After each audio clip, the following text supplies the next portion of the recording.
Bupati Pati Sudewo akui terima suap, kembalikan 3 miliar rupiah tapi tetap disidik. Komisi Pemberantasan Korupsi, KPK, membenarkan Bupati Pati, Jawa Tengah, Sudewo, pernah mengembalikan uang suap senilai 3 miliar rupiah. Uang suap itu terkait proyek pengadaan barang jasa pembangunan dan pemeliharaan jalur rel kereta di Direktorat Jenderal Perkeretaapian, DJKA, Kementerian Perhubungan, Kemenhub.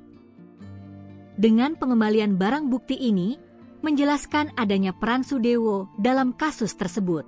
Benar seperti yang disampaikan di persidangan, uang suap itu sudah dikembalikan, kata PLT Deputi Penindakan dan Eksekusi KPK, Asep Guntur Rahayu, di Gedung Merah Putih, Jakarta, Kamis, 14 Agustus 2025. Meski uang suap telah dikembalikan, KPK menegaskan akan melanjutkan proses hukum terhadap Sudewo. Hal ini sesuai dengan peraturan perundang-undangan yang berlaku.